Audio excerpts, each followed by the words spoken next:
Ok. Bonjour et bienvenue à notre 11e Lingo Talk avec Mathieu Lebègue.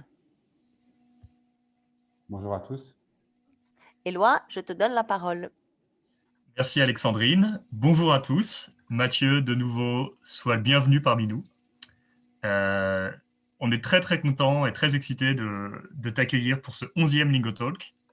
On va te laisser te présenter d'ici quelques minutes, mais avant ça, j'aimerais un peu introduire qui nous sommes, ce qu'est LingoPass et ce qu'est un Lingo Talk. Et pour commencer, parlons un peu de LingoPass. LingoPass, c'est la solution d'apprentissage intégrée, all-in-one, comme on dit, euh, pour les entreprises comme les particuliers, qui s'adapte au profil de chaque apprenant. Chaque étudiant a sa propre manière d'apprendre et LingoPass va répondre au style et aux nécessités de chacun. On fait ça pour le français, bien entendu, mais aussi pour l'anglais, pour l'espagnol et donc en portugais pour les étrangers qui souhaitent apprendre le portugais. Notre objectif, c'est vraiment de démocratiser l'enseignement des langues au Brésil. Et parmi les initiatives qui s'insèrent dans cette logique, il y en a une qu'on est très très fier de présenter, qui est Empowering Talents. Qu'est-ce que c'est Empowering Talents? On va faire rapidement, mais c'est un projet qu'on a lancé il y a maintenant un peu plus d'un mois et qui consiste à offrir une éducation gratuite en langue étrangère, en anglais en l'occurrence, à des jeunes de milieux défavorisés. Euh, on travaille avec des ONG, des organisations non gouvernementales, pour recruter ces jeunes, pour assurer la liaison avec eux. Et on est sponsorisé par un ensemble de mentors qu'on identifie au sein du conseil. L'idée, c'est pas seulement évidemment d'apprendre l'anglais à ces jeunes, mais c'est aussi de leur permettre de se développer professionnellement, personnellement, de créer peut-être un plan de carrière, etc. Bref, d'avoir accès à beaucoup, beaucoup plus d'opportunités qu'ils n'en ont par l'apprentissage de l'anglais. Si vous souhaitez en savoir plus ou si vous voulez nous donner des bourses, n'hésitez pas à vous rendre sur le site de LingoPass et à nous faire une donation, on serait super content. Je vais laisser ça là et revenir un petit peu à ce dont on va parler aujourd'hui. Aujourd'hui, ce qu'on fait, c'est un LingoPass. Un LingoPass, qu'est-ce que c'est? C'est une conversation qui représente un peu le quatrième pilier de notre plateforme d'apprentissage. Donc, ceux parmi vous qui sont déjà élèves chez nous savent que vous avez une plateforme d'e-learning dans laquelle vous pouvez faire des tests, etc., vous former. Vous avez des canaux d'apprentissage par Telegram qui vous permettent de recevoir des GCAS, d'avoir un peu des mises à jour en temps réel. Vous avez du coaching personnalisé en ligne. Et donc, le quatrième pilier de notre proposition, c'est ça, c'est ces échanges. Certains sont en portugais, certains sont en français, certains sont en anglais. Aujourd'hui, on parle en français et donc avec Mathieu. Avant de commencer, j'aimerais simplement rappeler quelques règles d'un peu de, de tenue de la conversation. La première, c'est que si vous avez besoin qu'on répète quelque chose, s'il y a quelque chose qui n'est pas clair, qu'on a dit trop vite, ou si vous avez besoin d'une traduction, vous êtes les bienvenus. N'hésitez pas à nous signaler. Vous pouvez lever la main ou nous mettre un petit message sur le chat. Ensuite, si vous avez des questions sur ce qu'on a expliqué, si vous souhaitez faire un commentaire, si vous souhaitez qu'on approfondisse un point, on va vous partager sur le chat un lien vers un Dory. Dory, qu'est-ce que c'est? C'est un outil qui vous permet de poser des questions et ensuite on y répondra à la fin de notre entretien, d'accord? Donc n'hésitez pas à le faire, vous pouvez le faire en français, en portugais, en anglais, dans la langue que vous voulez. On parle en français, donc toute cette conversation va être en français. Je vais m'efforcer de parler lentement, Mathieu aussi, je compte sur toi pour jouer le jeu. Et enfin, dernier point, n'hésitez pas, essayez de vous exprimer avec respect et considération pour les opinions des autres. Cette discussion est enregistrée, donc si vous ne souhaitez pas apparaître dans l'enregistrement, dont certaines parties seront postées en ligne ensuite, merci de désactiver votre caméra et votre micro. Tudo bem? Vamos là. Mathieu, j'aimerais qu'on commence cet entretien par ce qu'on appelle un portrait chinois. Pour ceux qui ne sont pas familiers avec l'exercice, un portrait chinois, ça consiste à faire le portrait de quelqu'un par analogie. En l'occurrence, on est tous les deux français, donc a priori un peu gastronome. On sait aussi à quel point la nourriture, c'est important au Brésil. Alors j'aimerais te demander, Mathieu, si tu étais un plat, lequel ce serait et surtout pourquoi? Je pense que ce serait le hachis parmentier. Donc, on pourrait traduire ça comme escondidinho de carne, hein, je pense, quelque chose comme ça en portugais. Et je sais pas, je pense que c'est un plat qui est, qui est très lié en fait à des très beaux souvenirs d'enfance. Voilà, donc c'est toujours plaisir à manger, à déguster des bons hachis parmentiers. Il y en a de différentes qualités, mais certains restaurants français à São Paulo en font des délicieux. Excellent. Un hachis parmentier, c'est un plat un peu nostalgique, effectivement. C'est plutôt c'est un plat qu'on sert beaucoup aux enfants. C'est aussi quelque chose de simple, en fait. C'est finalement surtout des pommes de terre, des oignons, de la crème et de la viande, si je me souviens bien. Exactement, c'est relativement basique, mais bon, la préparation de viande peut être plus ou moins sophistiquée. D'accord. Et si vous allez au jazz bar, par exemple, qui sert des hachis parmentiers, ils sont très bien, c'est assez sophistiqué. Donc, voilà, différentes Excellent. gammes de hachis parmentiers. Excellent. Alors, on pourrait extrapoler en disant que Mathieu s'intéresse peut-être plus au comment qu'au quoi, que c'est la manière plutôt que le contenu qui l'intéresse, mais bon, je, je prends l'entière responsabilité de cette interprétation. Mathieu, je Je sais pense que que tu as les deux sont importants. Les deux sont importants. je sais que tu as déjà un parcours riche et assez long, et je sais à quel point c'est difficile de résumer ce genre d'expérience. Mais je vais te laisser la parole et te demander de nous résumer, peut-être en 5 minutes, ce que l'on devrait savoir, en partant du principe qu'on ne sait rien de toi. Très bien. J'ai grandi à Strasbourg. Donc, Strasbourg, c'est l'est de la France, près de la frontière avec l'Allemagne, dans une famille plutôt de la classe moyenne. Ensuite, j'ai fait mes études à Paris. Comme Alexandrine, j'ai étudié à Sciences Po, avec l'idée à l'époque d'entrer dans la haute fonction publique, passer l'ENA, etc. Et puis, j'ai changé d'avis en cours de route. Je me suis passionné par les problématiques de développement et notamment de développement de l'Afrique. Et pour cette raison, j'ai choisi finalement de me spécialiser sur la fin de mon parcours à Sciences Po en finance pour intégrer une banque de développement. Donc, j'ai étudié la finance à Sciences Po et je suis parti dès mon diplôme à 23 ans. Je suis parti au Maroc. C'était mon premier poste pour travailler déjà dans le secteur des infrastructures et du développement durable. Ensuite, cette expérience s'est achevée assez vite puisque j'étais en contrat VIE. Et la mort dans l'âme, j'ai dû rentrer à Paris, où j'ai continué à travailler pendant 4 ans sur l'Afrique. Donc, c'était sympa, beaucoup de voyages et d'allers-retours en Afrique subsaharienne.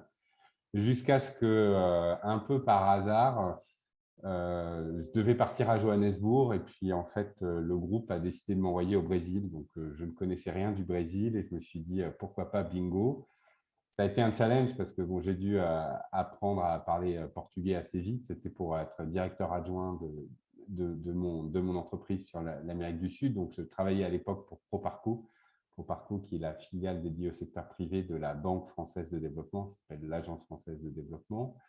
Et donc, j'étais directeur adjoint pour l'Amérique du Sud et j'ai dû apprendre rapidement le portugais et puis aussi me remettre à l'espagnol qui était assez rouillé, qui datait de mes années lycée. Voilà. Et puis, je suis tombé amoureux du Brésil, d'une Brésilienne. Voilà, j'ai décidé de rester au Brésil et après mon expatriation qui s'est achevée en 2018, j'ai monté une activité de conseil et aujourd'hui, en fait, je travaille essentiellement pour un fonds d'investissement parisien qui s'appelle STOA et qui investit dans le secteur des infrastructures durables. Donc, mon job, c'est de trouver des projets, de les structurer pour ce fonds d'investissement. Et pour vous donner 2 exemples, on a fait 2 projets l'année dernière. On a investi dans la ligne 6 du métro de São Paulo, aux côtés des Espagnols Acciona. Donc, on est partenaire financier minoritaire aux côtés d'Acciona, un projet qui était dans les cartons et puis qui a été abandonné par Odebrecht, donc on a récupéré. Et on a également investi dans le nord-est du Brésil, dans une ferme éolienne. Voilà, donc ça, c'est mon métier.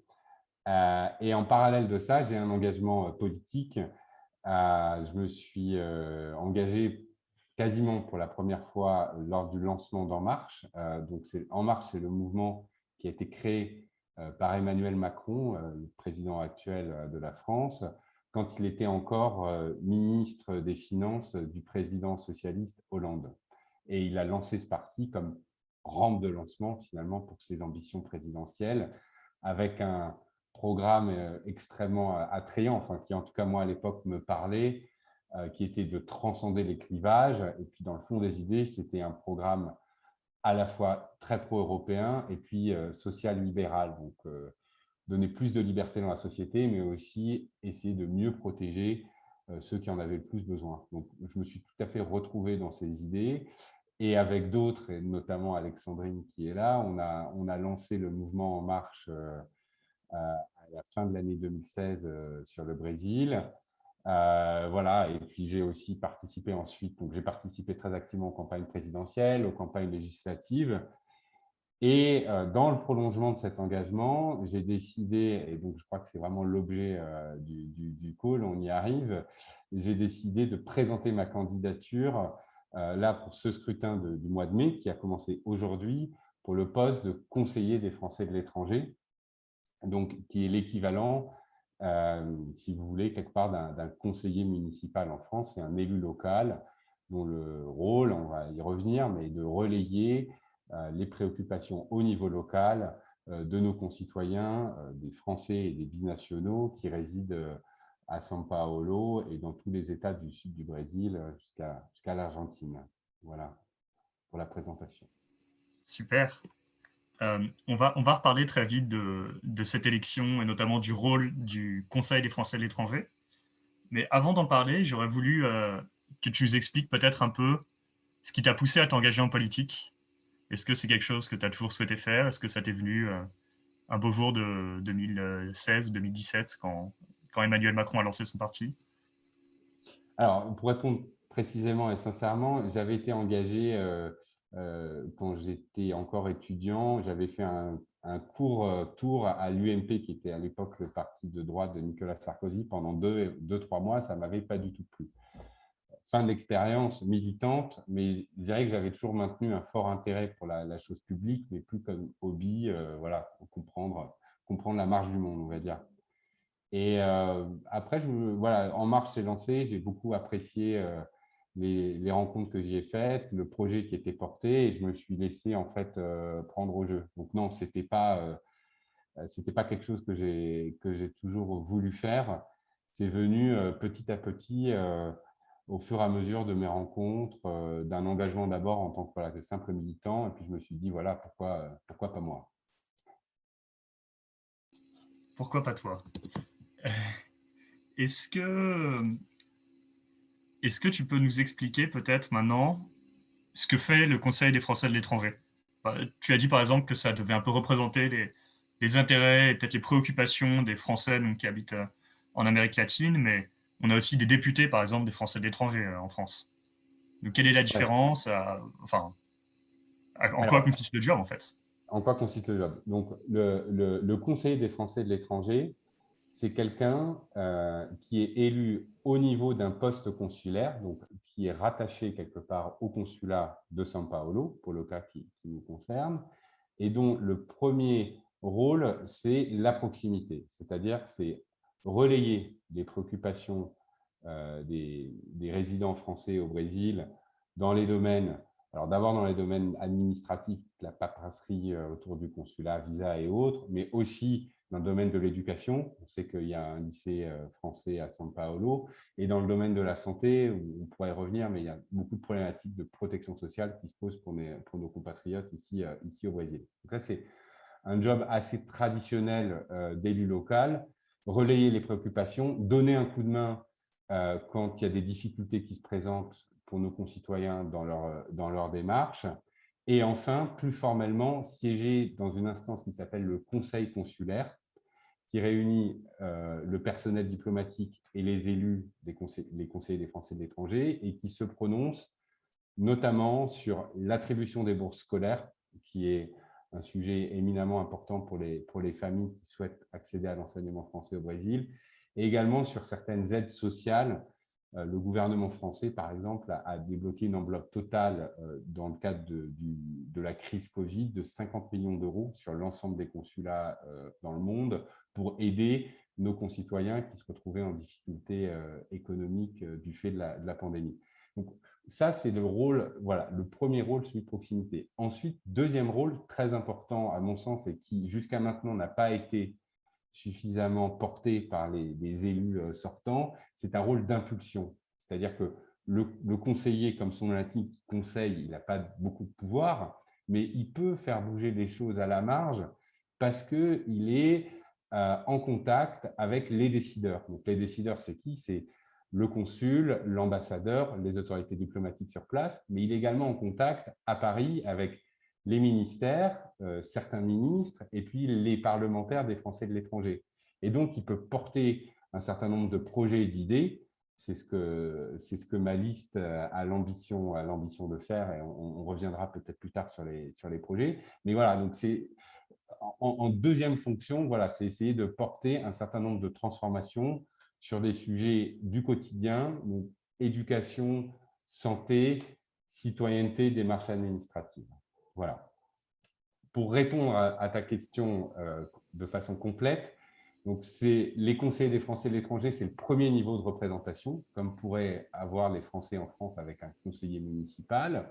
Et ensuite, effectivement, aussi, comme tu le rappelais justement, les Français de l'étranger élisent des députés qui vont siéger à Paris au Parlement, voilà, qui est un niveau de représentation au niveau Parlement. Et peut-être pour terminer, cette fonction de conseiller des Français de l'étranger est une exception française. C'est-à-dire qu'il n'y a aucun autre pays européen qui a ce niveau de représentation pour leurs ressortissants qui vivent à l'étranger. C'est une exception à la française dont on devrait se réjouir parce que je pense que ça permet quand même de faciliter la vie de nos concitoyens au Brésil. Pour le meilleur et pour le pire, c'est vrai que la France est riche en exceptions. Exactement. Les conseillers des Français de l'étranger en sont encore un exemple. D'abord, merci pour cette explication. C'était très clair. Moi-même, donc, pour ceux qui ne me connaissent pas, je suis également Français de l'étranger, non pas au Brésil, mais en Irlande. J'ai aussi été convié à participer aux élections et j'avais aucune idée de en quoi ça consistait. Donc, merci beaucoup.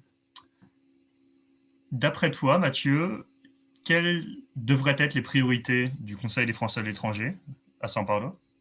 Quel est ton programme? Quel est le programme de ta liste, en fait, puisque c'est évidemment un engagement collectif? Nous, on a identifié 3 priorités.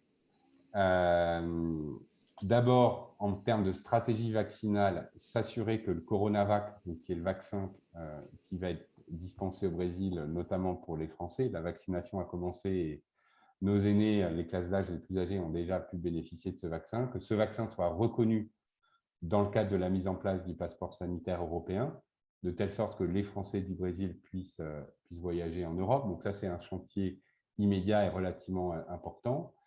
Dans ce chantier-là, il y a aussi l'idée de faciliter la vaccination pour nos compatriotes ici au Brésil. Deuxième chantier, la protection sociale. On a la chance, et ce qui n'est pas le cas de l'Irlande par exemple, on a la chance d'avoir un accord de sécurité sociale entre la France et le Brésil qui permet de faire valider les semestres et trimestres de cotisation de retraite acquis au Brésil en France. Donc pour les gens qui mènent des carrières des deux côtés de l'Atlantique, qui n'ont pas de quoi se payer la caisse des Français de l'étranger, donc une assurance très coûteuse, retraite et santé, c'est un atout exceptionnel. C'est-à-dire qu'on va travailler au Brésil, on va payer des cotisations comme n'importe quel Brésilien, et ces cotisations, à un moment donné, vont se transformer en droit à la retraite en France. Cet accord, il a été signé, il existe, mais il est faiblement, très peu mis en œuvre. Pour tout un tas de raisons, je ne vais pas rentrer dans les détails, mais donc nous, là-dessus, on dit saisissons cette chance, l'accord existe et faisons en sorte qu'il soit mis en œuvre de façon aisée pour nos concitoyens. Troisième grand volet, l'éducation.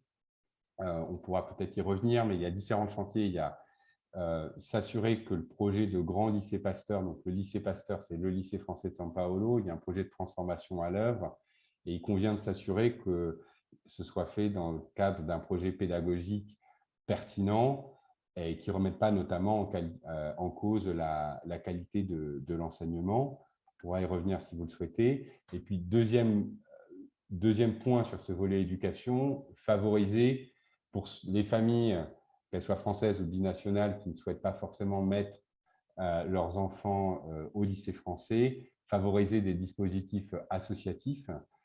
Donc, pour l'enseignement du français, donc très concrètement, ce sont des subventions à des associations qui vont ensuite dispenser des cours le mercredi ou le samedi à des jeunes Français qui sont par ailleurs scolarisés normalement dans le système brésilien, et ce pour leur permettre d'acquérir le français, même si ils poursuivent une scolarité traditionnelle dans le système brésilien. Donc voilà un peu les grands thèmes de notre campagne, et on a essayé de répondre aux préoccupations des uns et aux autres et de proposer des choses qui soient réalistes. Encore une fois, le conseiller des Français de l'étranger, il a relativement peu de pouvoir, donc il ne faut pas promettre la lune. Il faut essayer d'être objectif dans ce qu'on est capable de faire. D'accord. Alors, Voilà. je vais me risquer à résumer ce que tu viens de nous décrire. Le premier point, donc, c'est le vaccin et la reconnaissance du vaccin. Le deuxième, c'est donc la mise en œuvre de ou plutôt la mise en valeur de cet accord de cotisation entre la France et le Brésil. Ensuite, l'éducation, avec notamment on va dire un genre de regard sur la réorganisation du lycée Pasteur à São Paulo. Et enfin, l'accès à des cours de français pour des jeunes binationaux, c'est ça? Voilà, enfin, jeunes binationaux ou français qui décident de ne pas aller dans le lycée français, de ne pas suivre leur scolarité dans le système français, mais qui peuvent avoir quand même besoin de prendre des cours de français. Voilà. Mais c'est un excellent résumé, merci. Super. Alors, est-ce que tu peux maintenant, peut-être sans rentrer trop dans les détails et les technicalités, nous expliquer dans les grandes lignes comment ça fonctionne une élection consulaire? Donc, ça se fait sur plusieurs jours, ce qui en soi est plutôt inhabituel. En France, normalement, on vote sur une seule journée. Et peut-être aussi nous expliquer, enfin moi ça m'intéresse de savoir comment les représentants de ta liste ont été choisis. Alors, plusieurs questions, je vais essayer de les traiter dans l'ordre. D'abord, comment fonctionne l'élection? C'est un scrutin de liste. Donc, vous voyez derrière moi, il y a la liste, les 6 noms qu'on a sélectionnés. Pourquoi un scrutin de liste? Parce que sur la circonscription de São Paulo, il y a 3 postes à pourvoir.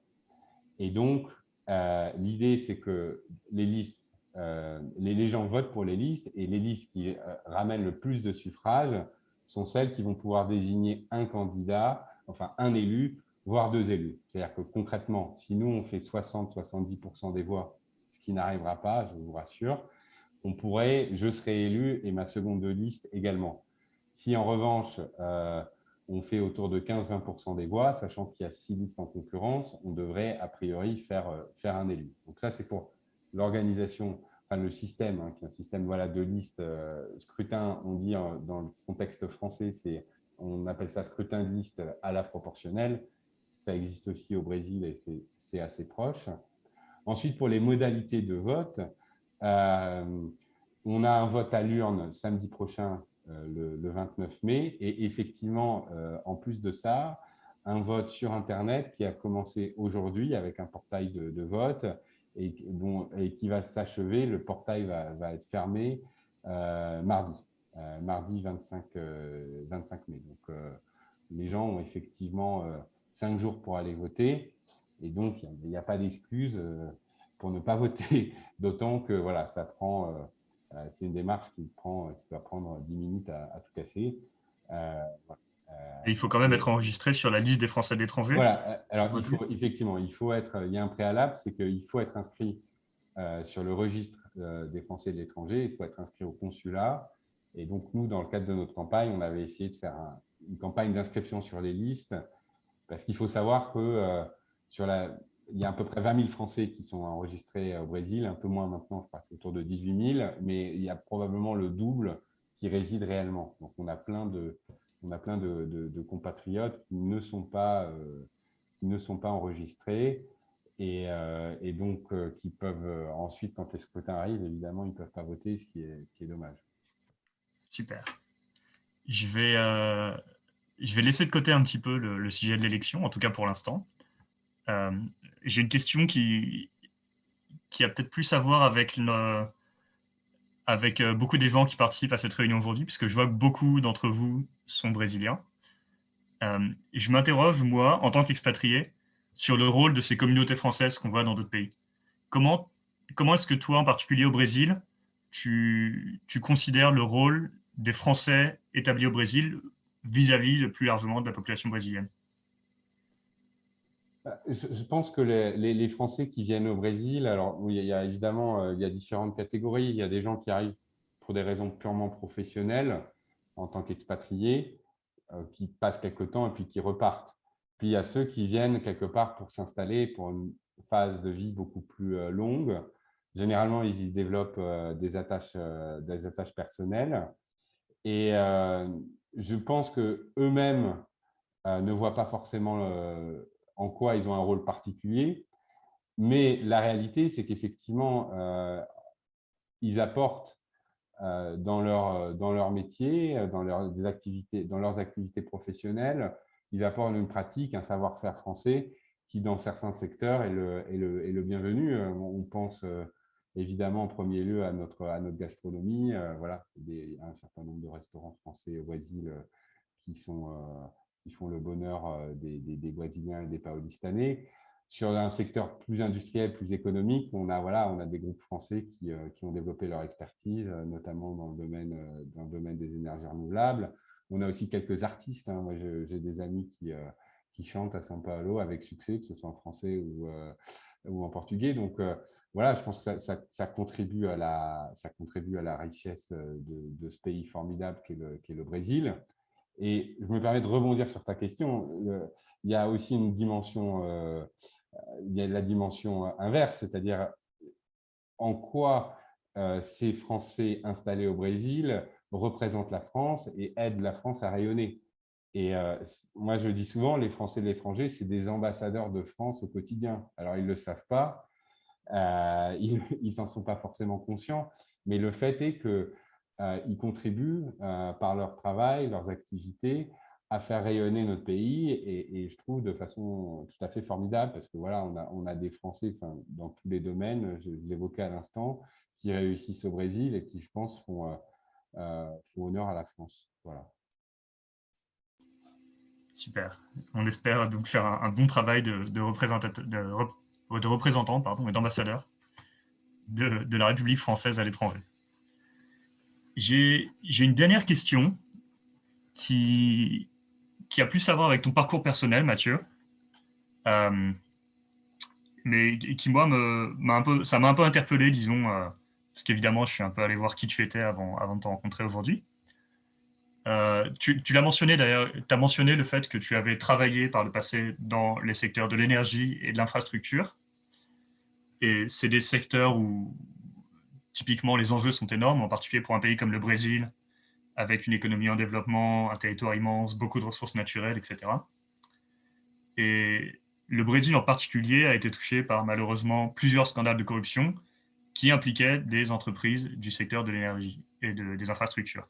Je pense notamment à Odebrecht, que tu as toi-même cité, et qui en a été l'exemple peut-être le plus frappant. Et il me semble que, ayant à la fois cette expérience de cette industrie, de ce secteur économique et de la politique, tu es peut-être dans une bonne position pour donner des pistes ou avoir des idées de comment lutter contre ce problème. Oui, alors c'est un sujet extrêmement vaste. Merci de le relever et je vais essayer de répondre de façon assez brève, mais le secteur des infrastructures et globalement de la commande publique est par définition et structurellement sujet à risque de corruption. Hein. Dès qu'il y a une commande publique, il peut y avoir un risque. Et donc, ce qui importe, c'est que les pays développent des systèmes d'attribution des marchés qui limitent au maximum ce risque. Pour l'exemple du Brésil, en fonction des sous-secteurs, donc par exemple si on parle des énergies ou des infrastructures civiles, les systèmes n'ont rien à voir. Sur l'énergie, l'attribution de contrats de vente long terme d'électricité se fait par le biais d'enchères ouvertes, d'enchères descendantes, donc c'est différents industriels qui proposent leur énergie et voilà, et c'est le prix le plus faible, l'emporte, c'est tout à fait transparent. Donc les risques sont, je ne dis pas qu'ils sont inexistants, mais ils sont très faibles. C'est vrai que historiquement, notamment avec Odebrecht, sur les projets de construction civile, et donc notamment métro, route, etc. Le système était moins centralisé, moins transparent. Il y avait des risques de corruption. Mais justement, je dirais, grâce au chantier lavage à taux, on a un certain nombre d'acteurs brésiliens qui se sont retrouvés hors jeu, au premier rang desquels Odebrecht. Ça a permis l'arrivée d'étrangers, comme Acciona, par exemple, sur des marchés qui auparavant étaient considérés comme la chasse gardée vraiment des entreprises brésiliennes. Et je crois que la compétition en général permet également de limiter ce risque de corruption qui n'est pas propre au Brésil, hein, parce que la France, en la matière, n'a pas forcément de leçons à recevoir, à donner pardon, aux autres. Voilà. Absolument. C'est malheureusement intrinsèque à ce type de secteur. Voilà. Mais encore une fois, avec les bons process, transparence, compétition, on arrive fortement à limiter ce risque. Absolument. C'est certainement un projet qui a été beaucoup discuté au Brésil, mais c'est certainement pas exclusif au Brésil. Tu fais bien de le rappeler. Mathieu, merci beaucoup de cet entretien, de ces réponses complètes et structurées et intéressantes, j'ai trouvé. On a quelques questions dans le Dory, pas tant que ça d'ailleurs, mais je rappelle à tout le monde que vous êtes les bienvenus pour en poser. Je vois qu'elles sont plutôt en portugais. On va donc passer au Dory. Si vous souhaitez en poser d'autres, que ce soit directement par écrit sur le Dory ou à voix haute, n'hésitez pas, vous êtes les bienvenus. Et l'idée, c'est que cet entretien soit ouvert à tout le monde. Lilian, je vais te passer la main pour Ça marche. relayer les questions à Mathieu. Ouais. Merci beaucoup. Partager mon écran. Est-ce que vous voyez mon écran là? Oui. Super. Ça marche? OK. Donc, on a une première question. Donc, je vais la lire en portugais. Eu vou dar meu melhor sotaque. Qual a diferença entre França e Brasil na relação que a população tem com a vida política? Vaste question.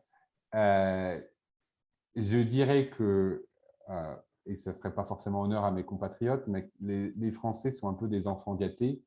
Ils ont la chance de vivre dans un système démocratique depuis plus de...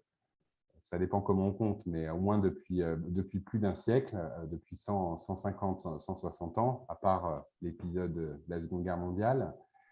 Et donc, ils sont lassés de ce système, ils se permettent de ne pas aller voter, donc on a des forts taux d'abstention.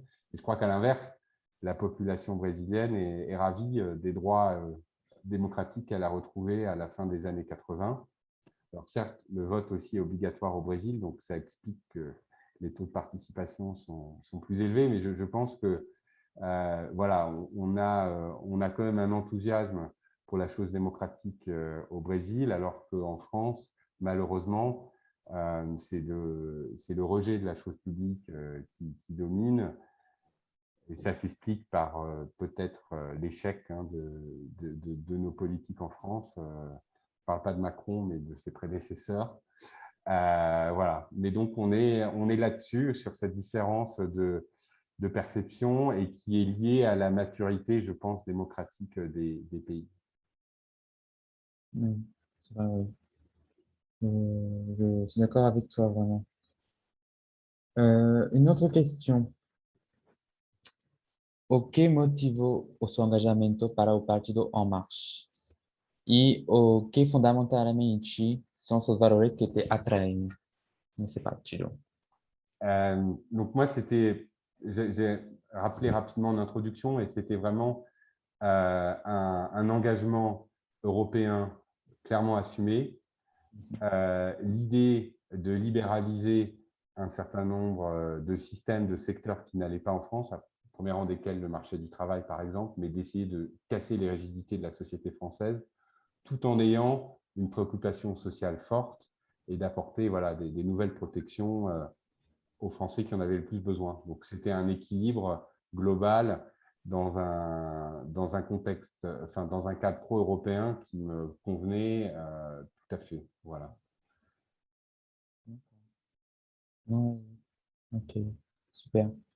Éloi, je vois ta question. Je voulais poser exactement la même, donc ça tombe très bien.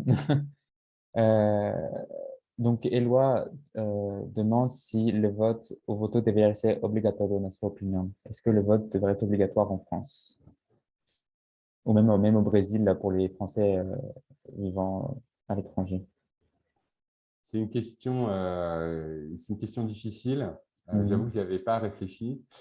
Euh, Ce que je dirais, c'est que s'agissant de la France, l'abstention, c'est un peu le thermomètre du mécontentement. Et c'est toujours dangereux de casser le thermomètre. Euh, donc, et je ne pense pas que d'imposer des nouvelles obligations à nos Français en matière de devoirs civiques résoudre forcément leur défiance vis-à-vis des politiques. Ça pourrait même avoir l'inverse de l'effet escompté. Donc, je ne suis pas contre le vote obligatoire, enfin, que par exemple, dans le cas du Brésil, c'est très bien, mais je pense que l'imposer en France pourrait avoir des effets pervers qui ne sont pas forcément souhaitables si l'objectif, c'est de faire en sorte que les gens participent davantage à la vie démocratique. Voilà, donc je suis désolé, ce n'est pas une réponse extrêmement tranchée, mais c'est ce que je pense. Voilà. Non, c'est un point de vue, je respecte. Euh, une autre question. Ok, qu'est-ce que tu suggères pour les jeunes, en tout cas pour toutes les personnes qui voudraient s'engager dans une carrière politique? Quel est le parcours peut-être à suivre pour se lancer dans la politique? Alors, bonne question. Moi, là, je me présente quelque part comme politique, pas à plein temps, enfin, pas professionnel, dans le sens où je vais poursuivre mes activités dans le secteur privé. Ce que je crois, ce qui est important, c'est de développer un savoir-faire ailleurs de la sphère purement politique. Et donc, c'est très important d'apprendre un métier. Et tout en parallèle, commencer à s'engager, voilà, pousser les portes d'un parti et démarrer une activité de militant et de voir où ça mène, hein. Il y a pas de, je ne crois pas qu'il y ait de parcours type. Auparavant, en France, il y avait un parcours type qui était celui de devenir haut fonctionnaire, énarque, etc. Et puis ensuite de bifurquer vers la politique. C'est un parcours qui est de plus en plus critiqué. Et quelque part, je pense qu'aujourd'hui, les gens cherchent à élire des responsables qui ont fait quelque chose dans leur vie avant de rejoindre l'engagement public et d'exercer des fonctions électives. D'accord. En effet, oui. Éloi, une nouvelle question.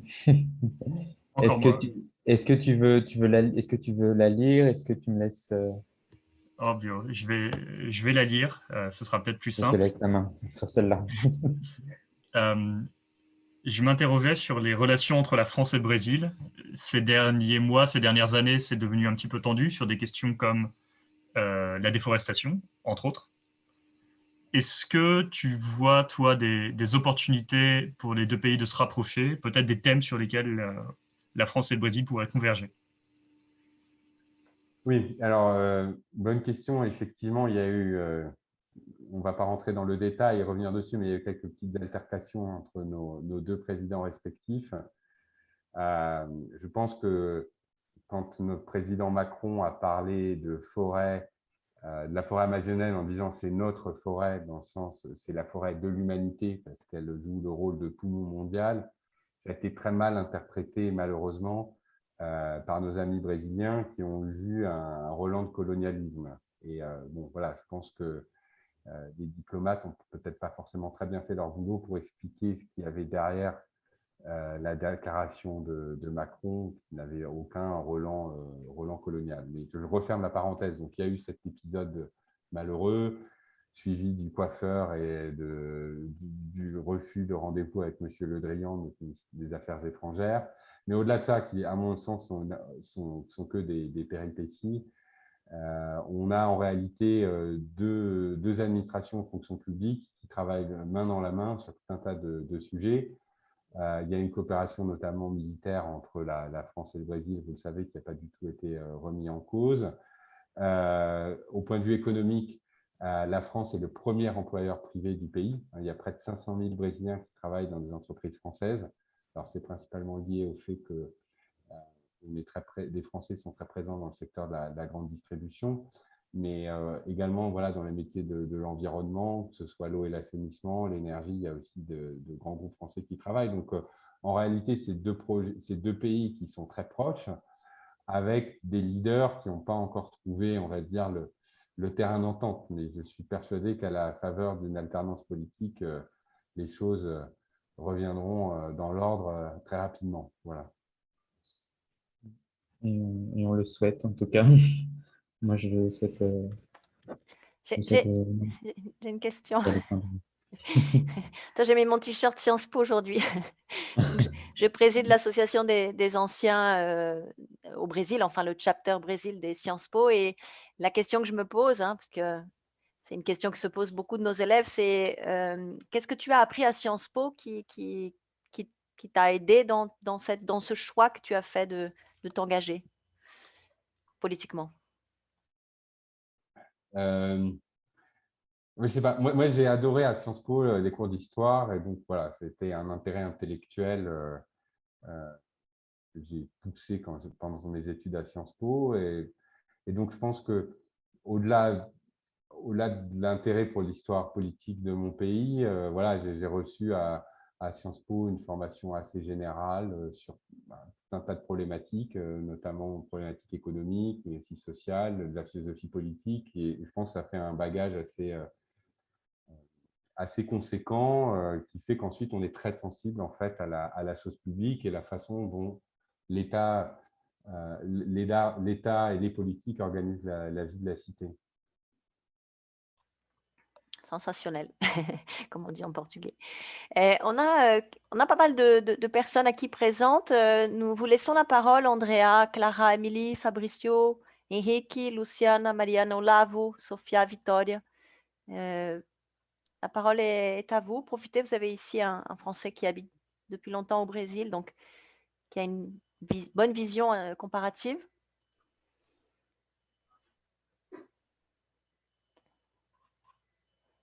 Saisissez-la. Olavo, tu veux intervenir? Pode ser em português também, hein? Ah oui. Non, je suis satisfait. Seulement, combien de temps que vous habitez ici au Brésil? Ça fait 7 ans. Je suis arrivé en septembre 2014. Ah, c'est beaucoup. Pour la réélection de Dilma, voilà. Wow, c'est pas bon, non? C'est un très, très, très difficile. Non, mais je vous écoute et pour moi, je suis satisfait. Merci. Ok. Gente, vocês podem fazer suas perguntas em português, tranquilo. Tá aproveitando. Por isso eu responder em português também, a gente pode dar um pouco, sem problema. Alguém quer perguntar? Oui, bonjour, c'est Émilie.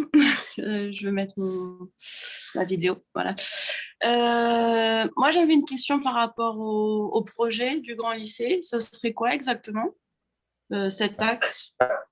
Alors, en fait, le projet du Grand Lycée, c'est un projet qui n'est pas porté spécifiquement par En Marche et Madis. C'est un projet qui est porté par les autorités du lycée qui, en gros, ont décidé de doubler la taille des effectifs. Donc, à la fois de faire des travaux d'agrandissement du lycée, réunir les deux sites actuels en un seul et doubler les effectifs. Et donc, pour accompagner cette croissance d'effectifs, de recruter des nouveaux professeurs. Et donc, l'idée, c'est que finalement, le lycée français atteigne une taille critique comparable à celle des autres grands lycées internationaux de São Paulo. Et je pense que c'est une très belle ambition, même de faire rayonner la France, aussi de permettre à davantage de familles d'y envoyer leurs enfants.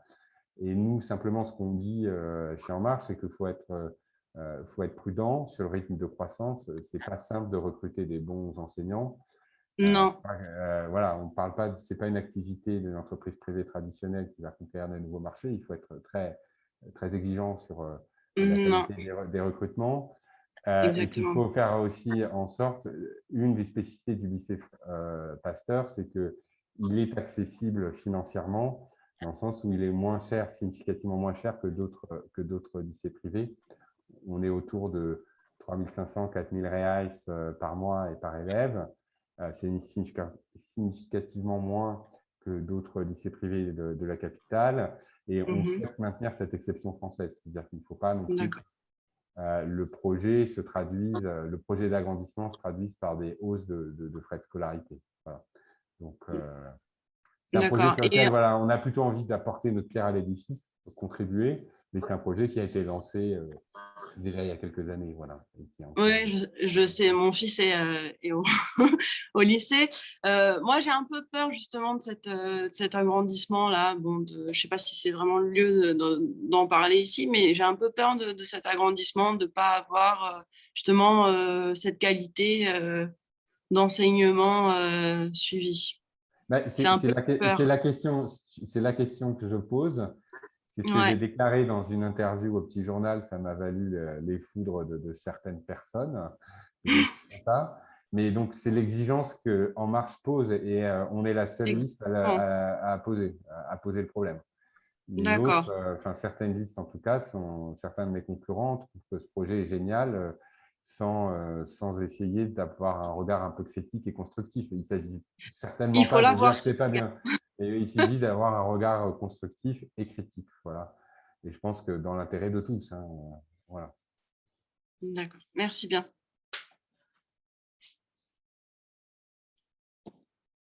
Magnifique. Mathieu, peut-être, je ne sais pas si d'autres veulent intervenir, la parole est ouverte. Nous travaillons dans le domaine des langues et depuis 14 ans, nous enseignons le français, l'anglais, maintenant l'espagnol et le portugais pour étrangers.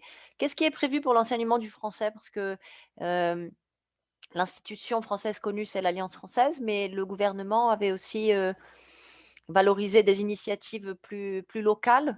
Qu'est-ce qui est de votre côté, qu'est-ce qui est en marche dans ce domaine ou en cours? Alors, nous, on n'a pas de baguette magique, mais on essaie de favoriser, de faire en sorte que les choses adviennent. Voilà. Ce qui est dans les cartons sorte des cartons. Voilà, c'est un peu ça, pour moi aussi, le rôle du conseiller consulaire. Et donc, ce qui est dans les cartons, les dispositifs qui existent déjà et qui ne sont pas mis en œuvre, c'est un peu la même chose sur les retraites, c'est le dispositif FLAM. FLAM, ça veut dire français langue maternelle. Et pour moi, c'est un dispositif très astucieux, c'est de dire, nous, France, consulat ou ministère à Paris, on va subventionner votre association, association qui va dispenser des cours de français à des jeunes écoliers qui sont par ailleurs scolarisés dans des établissements publics ou privés, mais des établissements déjà du système brésilien. Et ça peut être des cours qui sont une association qui se greffe spécifiquement à un établissement, ou ça peut être une association qui va être ouverte à des élèves de différents établissements. Et le critère pour bénéficier de la subvention, c'est qu'il y a au moins 50% de jeunes Français ou de binationaux dans les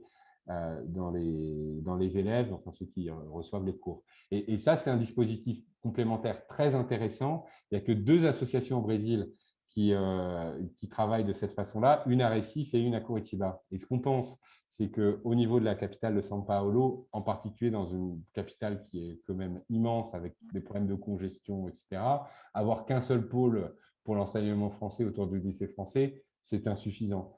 Et il faut être réaliste, on n'ouvrira pas de succursale ou de 2e lycée français, mais par contre, on peut favoriser l'émergence de ces associations. Voilà, et c'est pas simple parce qu'il y a en face de nous, il y a des gens qui pensent qu'il vaut mieux mettre tous les moyens sur le lycée français, que ça pourrait faire de l'ombre au lycée français, etc. Donc, on est sur un terrain mouvant, mais je crois que voilà, c'est le rôle de ces élus consulaires de proposer des solutions de proximité qui peuvent sembler moins prestigieuses au premier abord, mais qui, je pense, sont tout autant efficaces pour l'apprentissage de notre langue et la diffusion de la culture française.